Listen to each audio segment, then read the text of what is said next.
ఎత్తు ఉంటే ఆ కొడవలతో కోసేస్తే రాకుండా ఉంటాయి. మంచి గాలి వస్తుంది, ఉండదు అసలు. ఎంత హాయిగా ప్రశాంతంగా ఉంది, గాలి అన్నీ అసలు చక్కగా ఉన్నాయి చెట్లు.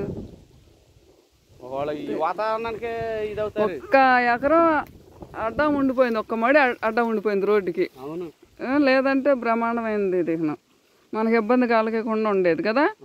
ఇట్లా దాన్ని దాటుకుని అది అట్టయినా పర్వాలేదు, 3 చోట్ల. కానీ ఒకదానికన్నా ఒక దారి ఉందనుకో రోడ్డుకి, దాని నుంచి దీనిలోకి ఇప్పుడు మన దారిలో నుంచి ఇంకొకటి వెళ్ళేటప్పుడు మనకి అక్కడ ఇస్తాడు వెనకాల ఇంకోది. అది నేను అనేది అది మరి అంతే. నేను కూడా అదే ఇటు అన్నా ఉంటే ఇలా చూసేకి మనకు ఒక దారి అనేది, ఆ రెండింటికి ఆటోమేటిక్గా వచ్చేస్తాయి. మన దారిలో ఇటు ఎవరో ఒకళ్ళు వెళ్తుంటారు కదా. ఇదేంటంటే ఒకటి మనం వేస్తే ఒక విత్తనం 10 మంది 10 విత్తనాలు వేస్తారు. అది అట్లా ఉంటుంది అన్నమాట. చక్కగా ఉంది. నేను అదే మా నాన్న ఉండేప్పుడు కూడా చెట్లు ఉండే, కానీ ఈ పిచ్చి చెట్లు కదా, చింతం చెట్లు ఒకటే ఉండేవి, తాటి చెట్లు ఉండేవి, యాప చెట్లు ఉండేవి. ఆయన ఉండగా తీయించేవాడు. ఆయన పోయినాక ఇగో పట్టించుకోవాలి, ఈ సన్నాసాడు ఏముంది, ఎవరంతా కోడి చేసుకుంటే ఎట్లాగా ఉంటుంది. లేదు నాకు ఇదే చిన్నగా ఉంది ఎకరం, ఇది ఎకరం అన్నట్లేదు. ఇది ఇక్కడే కదా కనపడుతుంది, ఇక్కడే చిన్నగా ఉంది. కాగితాల్లో చూడాలి, లేదంటే మా తమ్ముడు తీసుకుని ఒకసారి రావాలి. అయితే మనకే తెలుస్తుంది. ఇది మాత్రం రోడ్డు అంటే ఇది ఎంత చేస్తుంది ఎకరం ఇప్పుడు లక్ష్ముడిది కాలవాటం ఉందండి.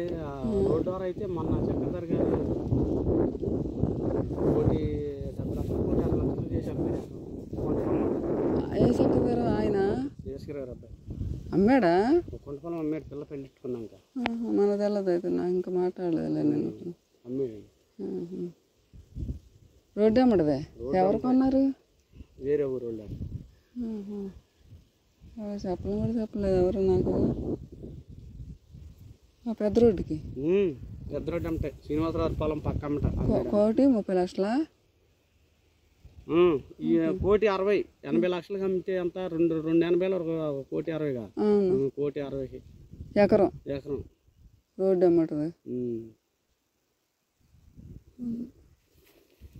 అట్లా రోడ్డు అమ్ముతుంటేనే కొంచెం చేనుకు కూడా విలువ ఉంటుంది. ఇప్పుడు ఆ లెక్కన ఇది పెద్ద కాలం అడ్డం ఉంది దీనికి. చక్రధర దానికి ఏదో అడ్డం లేదు, బోదే.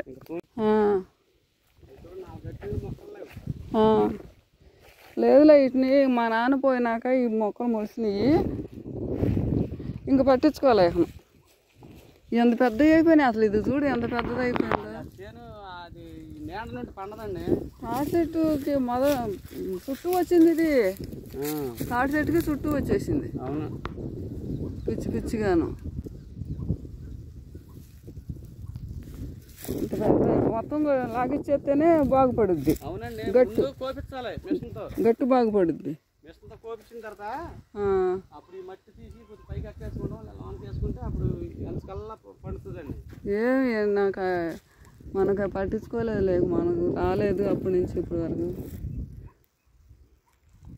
అట్టగా అయిపోయింది పరిస్థితి.